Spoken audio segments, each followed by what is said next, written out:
A lot can happen in 501 pages. Jump on this Shark Week 3.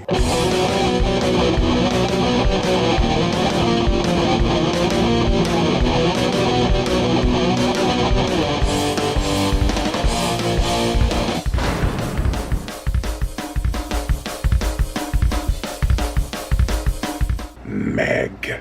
Hell's Aquarium. This is the Jurassic Park of the MEG series because it goes into great detail discussing a lot of technobabble. But is it as engaging as Jurassic Park? Let us find out. Welcome to day 6 of my Shark Week 3 Beyond the Species, titled Megalodon Mayhem. Let us begin.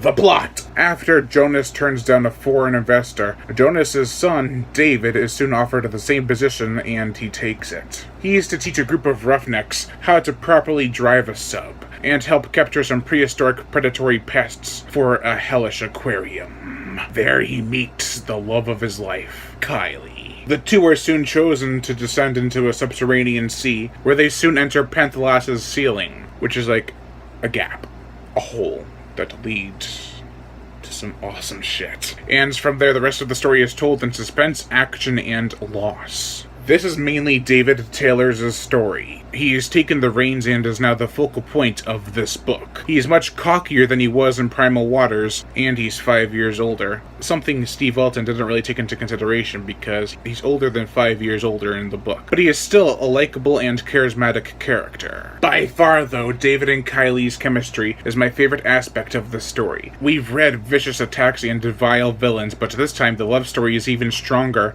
than Jonas and Terry's is in The Trench. At least, I think so. I also love Mac and Jonas's characters, yet again.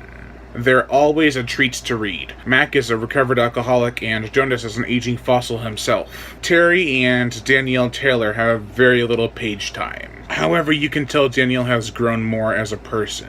Terry is mostly there for support, which really aggravated me. I am not saying that her support was unnecessary or anything, but she was a clever badass in the second and a clever negotiator in the third. However, here she's just a supporter. The Tanaka Institute is a big part of the story, mainly because Jonas wants to free some of the MEGs, because an environmental group named RAW is giving them trouble and such, as well as the countless lawsuits that are hitting the Taylor family. Both the technology and machinery and the tranquility of the sea are given great detail in this book, which can be quite annoying. I almost nodded off several times. The vast variety of creatures, however, truly did make up for it. There are so many, but I won't tell you any because I don't want to spoil it for you. Endings can be what makes or break a novel, or even a series, for that matter. The ending to Meg's Hell Aquarium left my mouth agape. I felt heartbroken. I was on the verge of tears, I am not even kidding. It left room for a sequel that I truly cannot wait to get into. This is probably my least favorite so far, but damn is it still an awesome book. The dialogue, chemistry, and charisma between the characters is handled beautifully. There's some decent carnage and a barrage of monsters. However, it is a bit slow, diving way too far into babbling info that you may find either interesting or informative or irritating and irrelevant. Also, there are some characters that definitely needed more page time. Monty's a great character and I do wish to read more of him in the sequel that I've already started. So yeah, he's in there.